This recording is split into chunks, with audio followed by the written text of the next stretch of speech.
Okay. Well, I'm Lew Moir, and that's what people know me as here, but the formal name is Lloyd. I was born in 1936, although I don't recall that winter. My understanding it was pretty severe, as I was born in January. So raised on a farm in northwest Iowa, and at a very early age. Fact is, I think I was in the second or third grade in a country school. This guy comes by with this yellow biplane. We were out for recess or something like that. And he must have seen us, and he did a real terrific air show with rolls and the rest of it. And the last thing he did was to fly under the highline wires with this airplane and then zip on off away, wagged his wings and left. And I thought that was absolutely terrific. I said, man, I wish I could do that. Years later, my uncles were, two of my uncles, my two favorite uncles actually, flew B-25s in World War II. And they also came by and buzzed the house on occasion, and which was kind of nice. And that further motivated me. So after I had finished 2 years of college, I entered the aviation cadet program. At that time, they wanted you to have 2 years of college.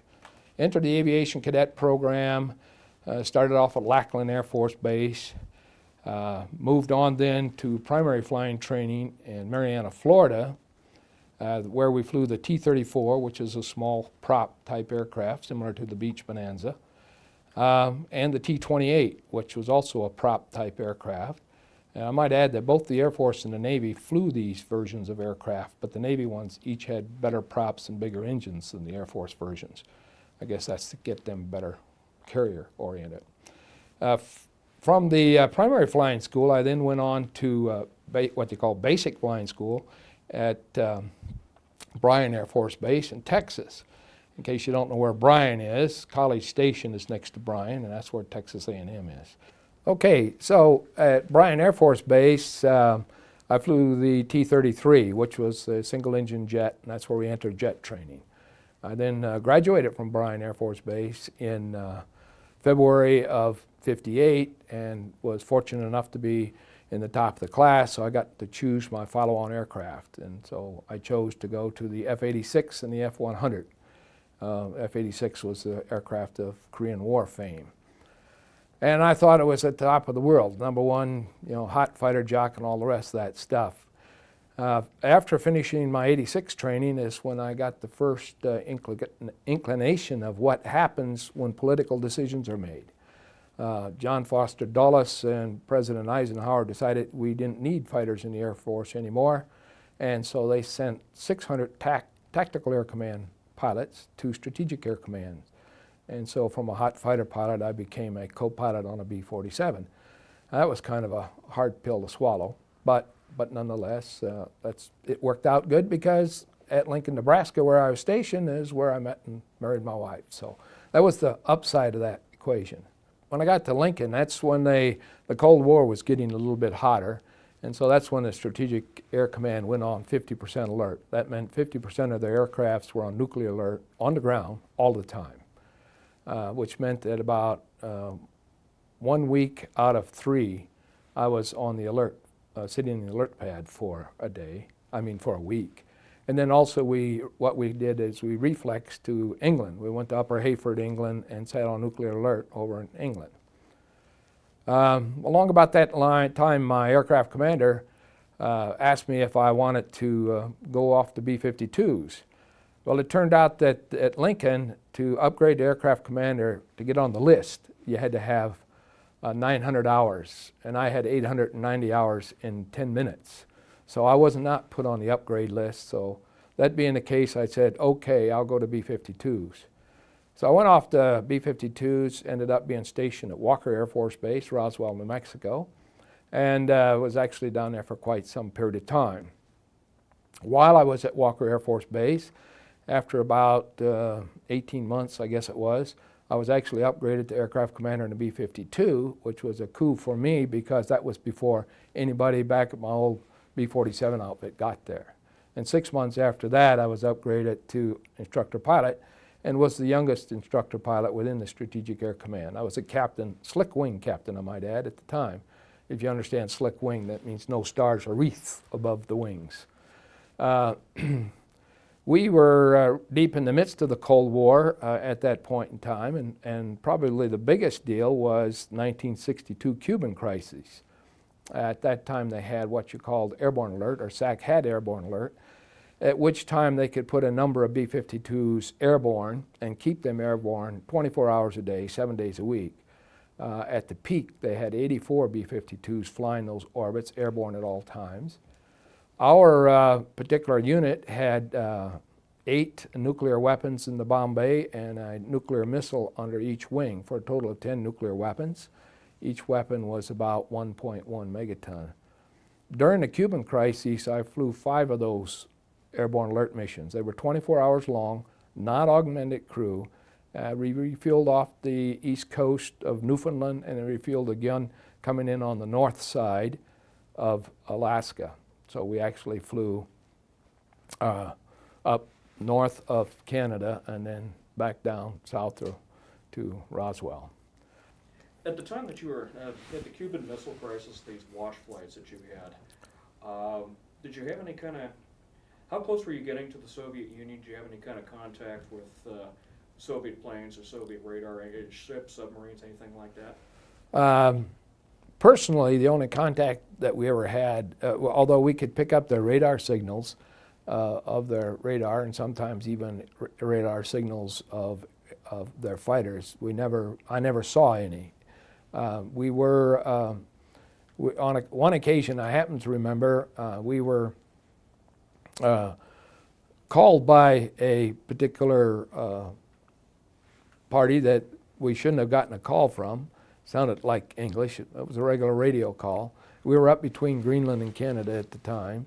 The radar picked him up. It was a Soviet submarine. We challenged him to authenticate and he dived, went out of sight. But we ourselves, or at least I personally, did not encounter any of the Soviet aircraft.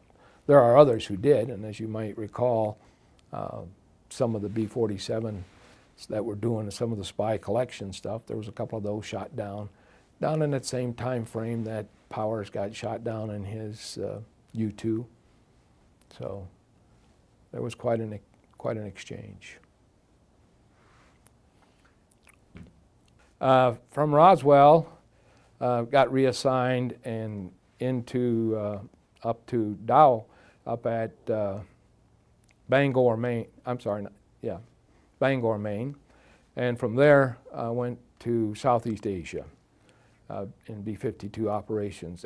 Initially went as a staff officer and then was upgraded to mission director. Now, mission director in Southeast Asia, and that, by the way, was the 1968 time frame now. Mission director meant you were responsible for the planning and the launching and the execution of the B-52 missions, in our case, which came out of Utapao, Thailand. Now, I myself flew 75 of those B-52 missions, combat missions, while I was over there for 200 and some combat hours. I think it was about 265 combat hours or something like that. A couple of the missions that were particularly interesting at that time, we always had these political moratoriums that took place. And there was a period of time while I was over there where we were forbidden for bombing in North Vietnam. And the North Vietnamese knew that, so they set up their SAM sights and their 100 millimeter AAA so that they could fire from North Vietnam at our fighter aircraft that were still bombing and strafing in Laos. And our fighters were not able to take those aircraft, those weapons out. So one dark night at 2 o'clock in the morning, we launched a 6-ship B-52 cell. We actually flew, radio silent, low lights out, entered into North Vietnam, bombed those particular sites, and then did a hard breakaway turn back to Utapao. It did, in fact, take care of the weapons. Apparently, we were very successful on that mission. I need to ask a question right here. Could you tell us, was there any military or political reaction or aftermath of that? Was that what we call an illegal? It was illegal, but nothing came of that one as far as I know politically.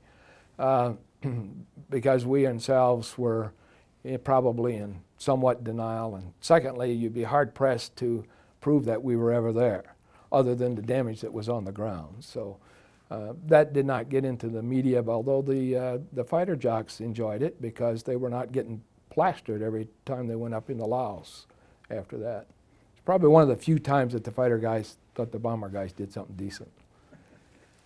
Probably a more exciting one, if you recall reading the papers in March of '69, there was a big festoosh that took place in Congress when it became apparent to them that against all of the rules that we had, we actually went in and bombed Cambodia on the direction of President Nixon. Well, as it turned out, I was in fact the mission director the night that that message came in to go forth and do these things. And the wing commander at that time was off post. And the message came in, it was top secret, eyes only of the wing commander. So the command post guys called me down to ask what we should do about it. I read the message and I said, well, I think you better go find somebody to have the wing commander, but I can take care of the rest of this stuff. So anyhow, he got back onto base and we briefed the crews on the mission. It was a very, very top secret type deal. None of the other staff officers were allowed to even know what was going on.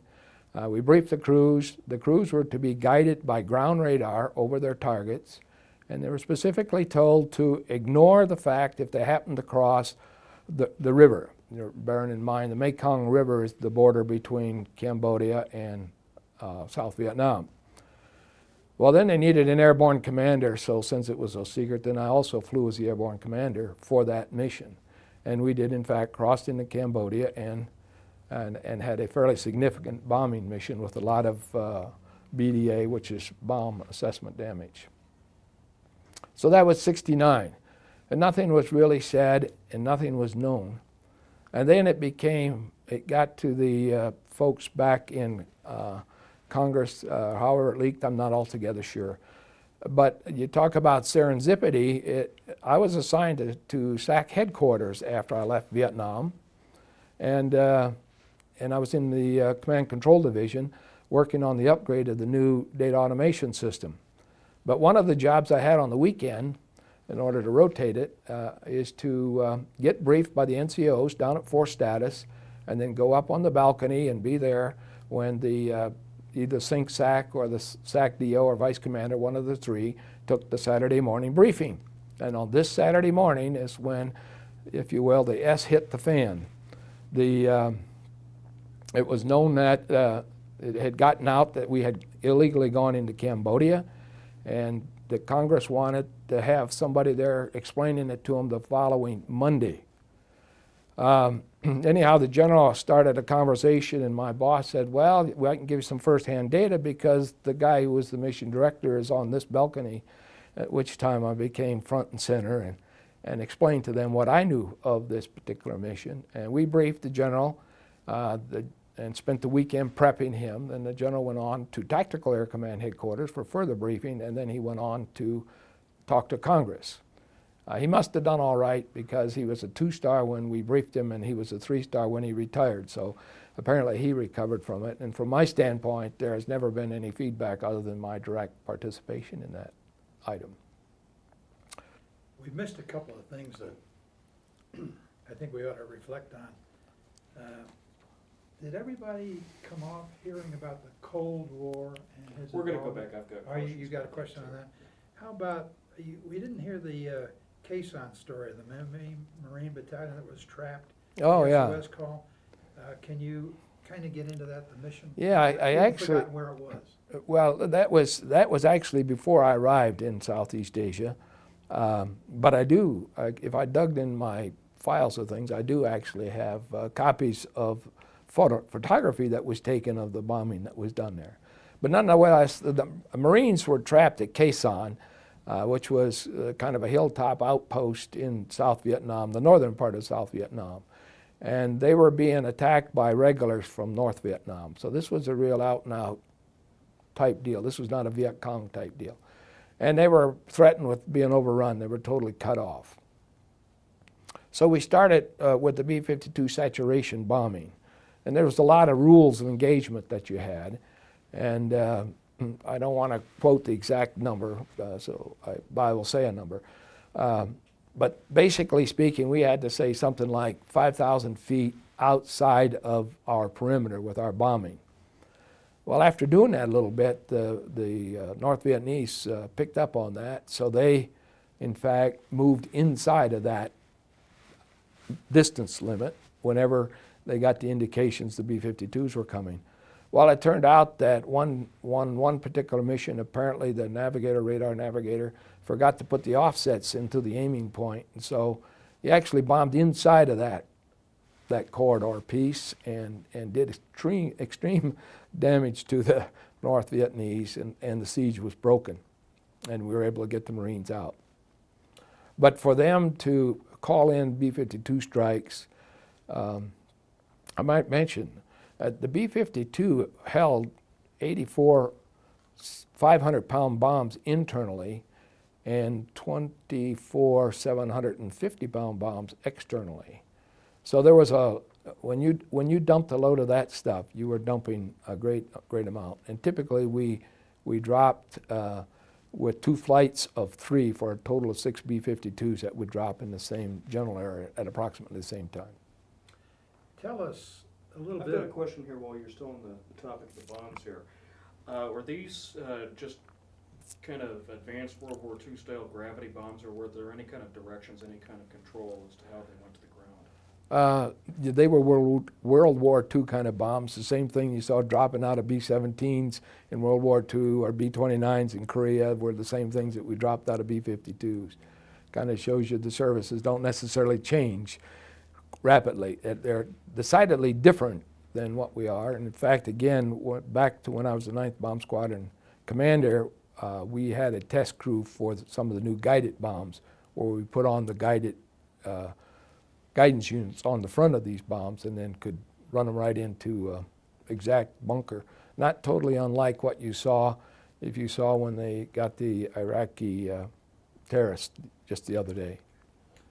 Eric, I wonder if it wouldn't be fun to have Lew hold a model of the B-52.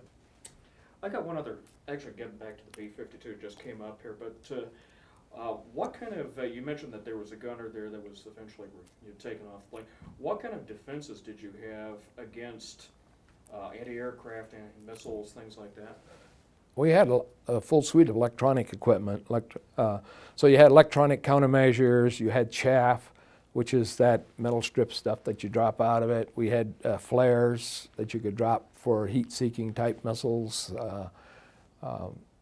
And you had the tail gunner. The tail gun that we had up until the time they got rid of it was basically to fire out at about 1,500 yards, as I think was the focal point of the aiming. And the reason they got rid of it is, as you can well imagine, there's nothing you can do with a gun if somebody's shooting at you with a missile from 25 miles away. It just became kind of superfluous. But all the electronic measures have been beefed up significantly, and that was the main form of defense. There were, I forget the number, 15 or 16 B-52 shot down toward the end of the Vietnam War when we were trying to bring the North Vietnam to the peace table, which we successfully did, by the way. I was going to ask you how effective were the North Vietnamese with their missiles at the time that you were flying? Well, they were not particularly effective in one respect. They were in another. We had, this is another war story. When we went in to bomb Hanoi and Haiphong, this time I was up at SAC headquarters. This is a dirty laundry story. The tactics that they used with the B-52s was you would fly in trail. So you had 1, 2, 3. And they'd be offset a little bit so the bomb strings would hit differently. The North Vietnamese would start with the lead guy, but they would fire for number 3 because they knew number 3 was going, there was a third one and he'd be exactly 2 miles behind number 2. So being number 3 was not a good spot to be in those particular flights. So they changed the tactics a bit so that portion didn't work. They basically had SAM-2 missiles at the time. I actually had one go, my model is gone, but if you can vision the ailerons in the elevator, I actually had one go between the elevators and the ailerons that we saw go by, but it didn't explode. So that was another issue. They did not necessarily explode, and they were frequently guessing, but they did in fact free fire these many times, in the same way with their AAA. And they were a lot more devastating for the guys that were down lower, which gave them a better shot at them. And that's the reason why we lost. We lost a large percentage of our F-105 fleet during the Vietnam fray, because they're the primary ones that went north, and they typically went down a very narrow corridor to which was the most heavily defended area in the entire world. I don't even think there's an area defended as heavy today as what that was during Vietnam. So it was kind of like running the gauntlet for the guys that went down through that path. But you and the B-52s were well higher in the altitude. Typically, yeah, we were up above 30,000 feet from almost all of our stuff over in Southeast Asia. Sure covered my list. All right, as I was speaking earlier, If you could hold it up just a little bit higher. Yeah. of the B-52, this is a D model of the B-52. One of the distinction features is black on the bottom with the black tail and the camouflaging, and it kind of looks like a shark tail when this thing's sticking out. If you look at the underside of it, you can see the external bombs where they were. The B-52 had a crew of 6. The tail gunner actually rode in the tail of the earlier models, which included the D model.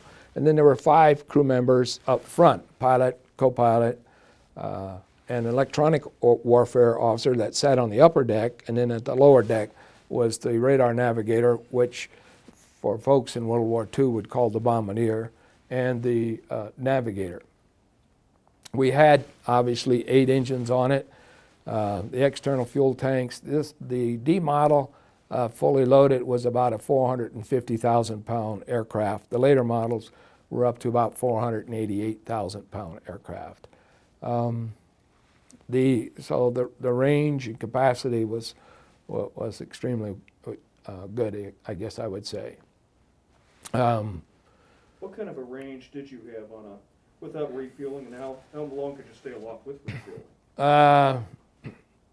The exact numbers are probably escaped me a little bit, but B-52s operated out of Guam when they were flying into Korea, and those were, into Southeast Asia. Those were typically 14, 15, 16-hour round-trip missions with the refueling going in and out. When we flew the airborne alert things, which I mentioned, we refueled twice. And the first one, we took on 129,000 pounds of fuel, and second one, I think it was 128,000 pounds of fuel. This little wing tank out here is larger than your standard railroad car that you see being going down the tracks that we see going through the city of Broomfield. It's over 3,000 gallons in this tank. So it's a large. The 52s did set a around the world record with an H model, which was the latest model, I believe, for unrefueled range, and it got somewhere close to 12,000 miles unrefueled. But it was going downwind and et cetera. So again, the exact numbers I just really would have to get back to you on. So even on a plane that large, you only had a crew, essentially basically of 5 in the forward. Yes. Area. Was most everything heavily computerized as far as the fire systems? The electronic technology originally in the B-52 was technology of the late 40s, early 50s. If you can imagine tubes, vacuum tubes and all that sort of stuff. And they were continually upgraded throughout their life to better systems, and even the H models, which still fly today, again have been further updated. So they will have pretty much state-of-the-art type equipment, including forward-looking infrared systems. By the way, they have taken the gunner away, so the gunner no longer goes on the B-52. So the crew nowadays is down to 5. So it evolved, if you will, as technology evolved, still lagging somewhat. It now uses GPS and all the rest of the things. I might add is, back in the early days when we flew airborne alert during the Cuban crisis with the B-52, we shot celestial navigation. So you actually had a guy with a sextant coming up through the port up in top here, shooting stars and sun and moon and things of that nature to navigate with. That's long gone nowadays, but at that point in time, we still did celestial navigation. This is a vintage piece of equipment. This was the helmet that I wore while I was the commander of the 9th Bomb Squadron, and it's the last helmet that I had. They form fit these helmets. There's the reason I have it. Form fit to fit your hair. They do a molds, so it works nicely. You want me to put this on, but I'm not sure I should. Yeah.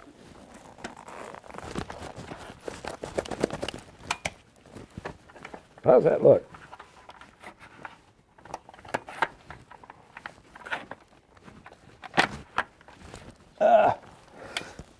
So the reason I have it is because it's not of any use to anybody else, because it's form fit to my head, as is the mask. And we'll just use this as a cutaway shot here. Yeah, because when we edit Lew, we can just go back and he's just getting Yeah. insight on things. All right.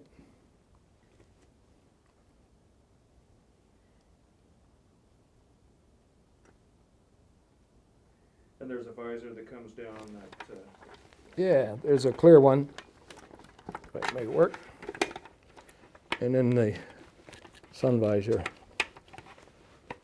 You got to remember, I stopped flying airplanes in 1979, so this is not a currently operational helmet. oh, one other question I had about that, and just for people's reference, the B-52s, these were pressurized cabins. You didn't have to deal with cold weather or...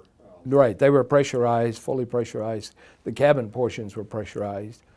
And obviously when the gunners for the earlier models that rode in tail, that was pressurized. The stuff in between was not pressurized. So it wasn't like World War II, you were flying on oxygen bottles at 40 below zero. No, we weren't. And we didn't have one of those electric plug-in suits. I used to wear one of those to pick corn that I got from my uncle when the war was over. You know, when you're in northwest Iowa picking corn and the temperature outside is about 10 degrees, it was a nice warm suit. Are you telling me the full colonel had to pick corn? No, this is when I was a kid. Oh, okay. And just to let people know a little bit, we've done a little work. We actually did a lot of work last week when the B-17 flew in for wings over the Rockies. They have a B-1 in their hangar there, and they have a B-52 outside. It's a B-1A that's in the hangar. Yeah. Why don't you just let people know that there's actually examples of these Okay. planes that people can go Oh, see. yeah. Yeah, it's an excellent museum, Wings Over the Rockies. They have a B-1A, I think it's one of 4, inside. It does make me sad when I go look at it because of the story I relayed it to you earlier. They have a B-52, and it's an earlier, I think it's a C model, but I'm not positive which model of the B-52 they have sitting outside. I think they've also restored the F-86F and have one of those in there at the present time, as well as a T-33. It's one of the nicest small museums that I've ever seen. I mean, it is really a terrific one. I advocate anybody going out to see it. It's well worth it. It's extremely well maintained, and it's very, very educational. Another museum they might want to consider if you're driving down I-80 across Nebraska is you can see the old Strategic Air Command Museum, and it's also doing a lot of refurbishing, and they have a lot of aircraft in that one. It's just between Lincoln and Omaha. We're quite small, but could you give us a little plug on our museum while you're at it? Sure, why not? The Broomfield Museum, right. Yeah, the Broomfield Museum, I think, it's an outstanding display across all of the different services from the veterans here in Broomfield. I was particularly impressed with the way that's been put together, the cabinetry, and understand that they do this, carry it to the audience type of thing for the schools and the rest of it, should they desire to do so. And I think that's an excellent opportunity. It'd be nice if we had a bigger space, because there's too much stuff. I personally have donated my stuff to the museum, and it's all stuck in a box under the counter because there's no place to put it. So we really need more space, and I really think that the city of Broomfield, with its foundation on the veterans and the veterans that are still today and still doing many, many active things in different clubs, different communities, like the Rotary, we're remiss not to further collect as much as we can from our local veterans and put it on display. Boy, am I glad I asked that question. Well, Lou? I have one other question that I thought about, and I'm gonna get way back off topic here again, but since we talked about Wings Over the Rockies, they have a B-1. Kind of describe what the difference is between a B-1 and a B-52 and why that program got killed, unfortunately. Well, let's do a comparison of the bomber upgrade. There's a long history in this. I'll give a longer answer to the question than what you wanted, but the way we do appropriations and the way we see needs. Do you know, for example, that the B-50, which was a follow-on to the B-29, was actually not sufficiently different. It should have been a B-29, but there wasn't any appropriations for more B-29s, but there was appropriations for B-50s. And that same thing happened in the B-52 arena. So what happens with the appropriations is the typical thing. It was decided that we needed to get a new supersonic bomber with the same capacity and range of the B-52. And that's what led up to the B-1. Actually, there was a B-70 that preceded it, but the B-70 was strictly high altitude. This aircraft had to be able to go low altitude. It's still with the Cold War kind of scenario that was going. It was decided at some point just the cost of the aircraft was the big driver. The cost to provide for the supersonic bomber was just too much for people to swallow. So it was, in fact, the B-1 program, B-1A program was canceled. They then, when Reagan took over, and he was still trying to run the Soviet Union bankrupt, the B-1B program was opened up. Now the B-1B was a less expensive one. It has a supersonic dash capability. It looks very much alike, has the same capacity, but it doesn't have the real supersonic cruise capability. It is a less sophisticated aircraft than what the B-1A was. And that's the one which we fly today. And we're going to see more changes in that arena, I might add, because as the weapons get smarter, and you begin to get the remote piloted vehicles and other things, then you don't have to put humans in harm's way. But if you think about what happened again in Iraq when they originally got the terrorists over there, those two fighters, those F-16s that they got them with, they were in the air orbiting, waiting for somebody to ask them. If you had to have launched somebody from somewhere, they would never have gotten him. So the new idea of tactics of today, the aircraft are there. They're in the area. They're there with the weapons. The weapons are smart weapons. That's light years beyond where we were in Vietnam or Korea or World War II. But the B-1 was a good plane. It was just an expensive plane, was it? Did it carry more payload than the 52? It's about the same as the B-52 in rough orders. About the same. But it could carry it faster and further. The other thing is, this is a pilot thing. B-52 has a wheel, and you fly with a wheel. The B-1's got a stick. Everybody knows that if you're going to be a real fighter pilot, you got to have a stick to fly with. You don't fly with a wheel. So from as I said, from Vietnam, I moved off down to SAC headquarters, and that's when I got into the data processing business. And from SAC headquarters, was reassigned to 5th Air Force headquarters in Japan.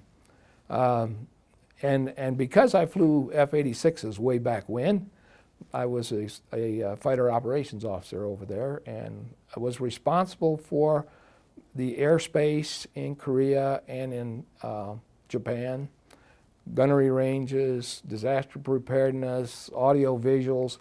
We called it the Cats and Dogs organization that I belonged to. But one of the things people may not realize, even at that time, which is now in the mid-70s, the United States government still controlled the airspace over Tokyo. So anybody, civilian aircraft or anybody else that went into Tokyo was still under the control of American controllers. And I'm not sure when that ended, but at least I know in the mid-70s we were still responsible for that. From Japan, and I was coming back to the States, I had a nice call from an individual I had worked for previously, who was the vice commander, or deputy commander, if you will, of 8th Air Force. Asked me what I'd like to do, and I said, you know, I'd really like to get back and get a squadron or something of that nature. And he said, well, we think we can probably work with you. It turned out that the commander of 8th Air Force was the same commander as I had when I was over in Utapao. He was a brigadier general when I was in Utapao. He's a lieutenant general when I was at that point in time. Anyhow, I got my assignment to Carswell Air Force Base in Fort Worth, Texas. I was assigned there to be the first B-1A operational squadron commander. We left Japan in May of '77. And when we arrived at Carswell, after having taken vacation in both Hawaii and San Francisco, there's a black armband on the wing emblem of the B-1 organization. Turned out that Jimmy Carter canceled the program while I was on vacation. So a second time, the political ramifications of things bit me. But nonetheless, they did find a job for me, and what it ended up being is the commander of the 9th Bomb Squadron, and this particular jacket that here behind me, as well as the helmet here, the helmets and so that I had when I was in the 9th Bomb Squadron as the commander. And again, it was B-52D model aircraft. One interesting vignette, while in the 9th Bomb Squadron, I was promoted to colonel. An interesting vignette is the last B-52 mission I flew in Southeast Asia was in B-52D model serial number 101. The last B-52 mission I ever flew out of Carswell 10 years later was B-52D model 101. So it was the same airplane that ended both of those parts of my career. After having been promoted to colonel, everything was lined up for me to go to 8th Air Force Headquarters at Barksdale, and then subsequently to get a wing of my own, which to me was the greatest thing that could have happened. Unfortunately, this data processing thing I mentioned earlier at SAC Headquarters gave me some qualifications in that world of systems, and at the same time, I had picked up a master's degree in systems management from the University of Southern California. Those two things combined together to send me to Air Force Systems Command at Hanscom Field to be the Director of Strategic Systems, where we planned and built new systems, that large systems, if you will. When I'm talking about large systems, one of the systems that was laid out and designed during the time I was there was what they call Joint Stars. You see it today. That's the aircraft, kind of like the AWACS aircraft, that can look at moving targets on the ground and direct attacks against them.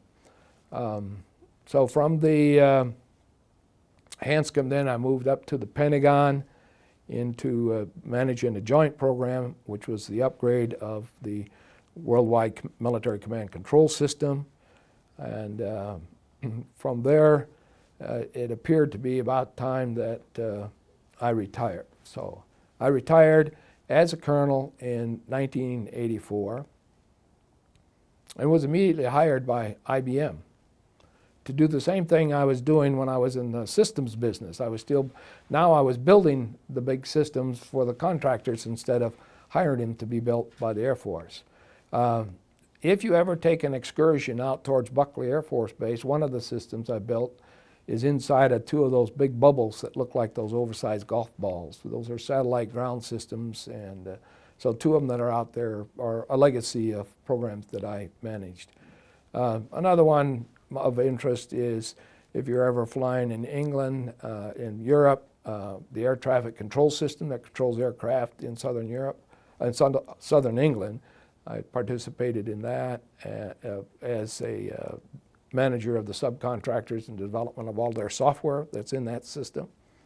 And then the last big job before I retired was the upgrade of the fixed data and voice communication systems for the entire Ministry of Defense for the British government. So that kind of runs the gamut of where I was and how I got here. I should mention that how I got here to Colorado, my wife was born in Colorado, and we had made a decision that at some point in time we wanted to retire out west. And when IBM offered me a job at Boulder, it was hard to refuse. And so Boulder we came to, and that's where we've been since 1989, except for my 4-year hiatus over in the UK. All in all, looking back at the military, I'd say the military was good to us. It was good to the family. We got to go to a lot of places. We got to meet a lot of wonderful people. I got to deal with a lot of people. The people in the Japanese government, people in the Korean government, people in the Taiwanese government, in the Philippines, in Germany, and England. So it was overall very exciting, and my wife and I feel ourselves as part of the international set because of all of our overseas travels, and it's been good for our son and daughter. And by the way, I have a son and daughter, and my son is doing the same thing that his father did when he was done flying airplanes, and he also is traveling all over the place. So the world continues that way. When I was in the Strategic Air Command, it was what you call a specified command. That is, it was basically a single service command, and it was all Air Force, and it had Air Force. In other words, it didn't have Army, Navy components to it. Today it's called the Strategic Command, and it is a unified command, and it does have other service components to it. So the SAC as existed in my day is gone. It was merged with the Tactical Air Command, and it's now the Air Combat Command, headquarters out of Langley.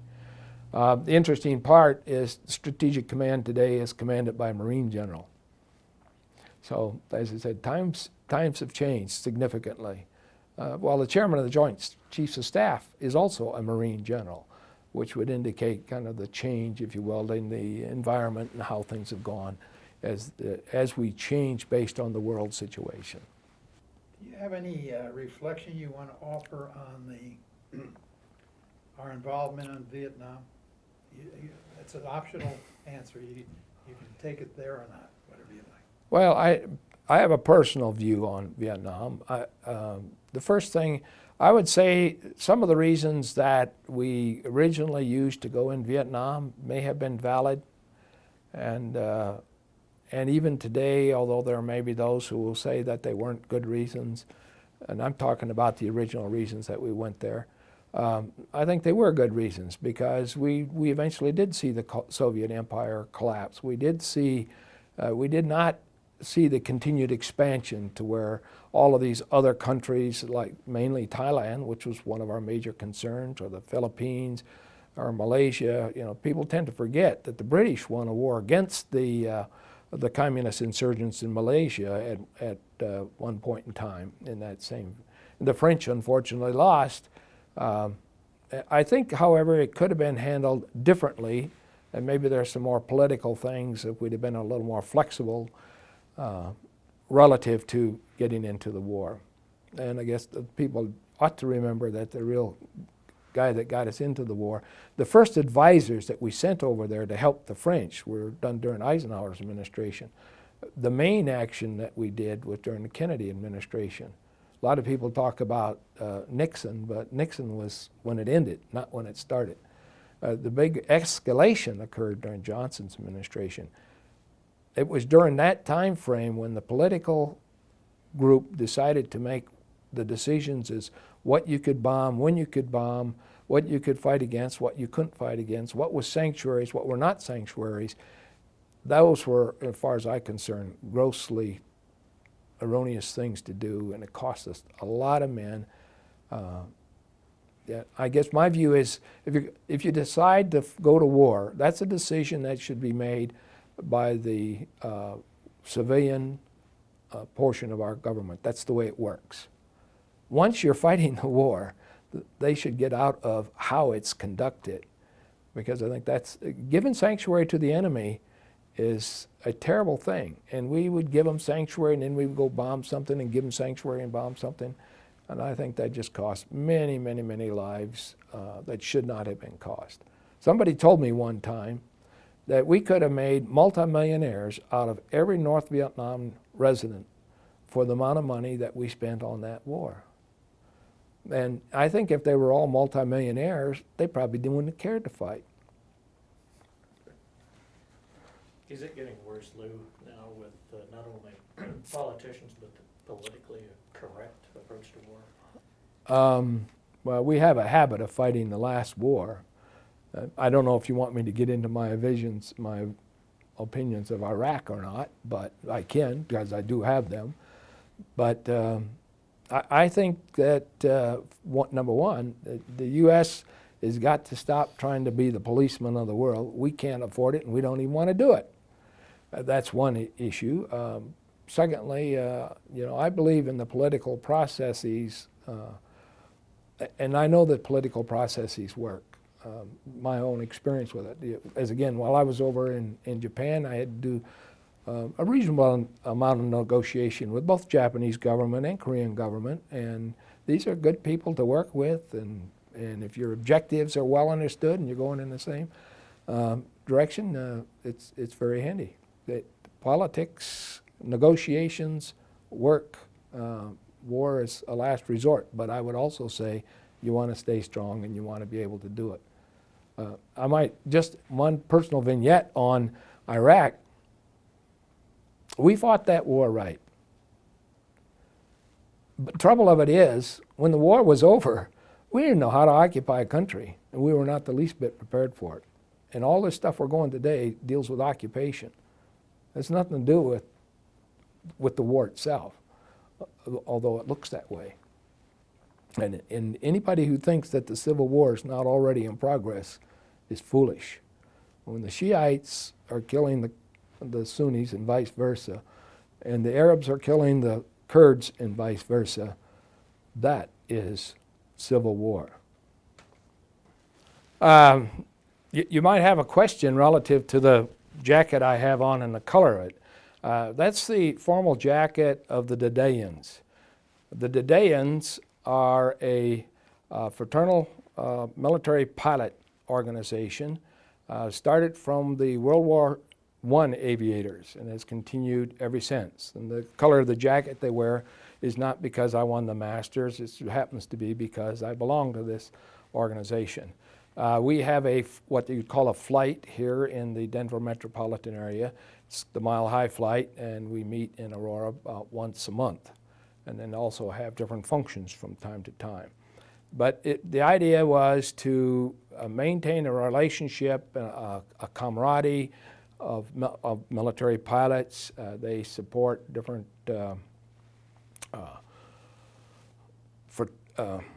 what's the word I'm searching for? Scholarships. They provide scholarships. They give awards for aviation, for the different active military services. So it's mostly a fraternal kind of a thing, but they do have some benefits that they give out to the others. And it's a time to hang around, tell war stories, and the rest of it.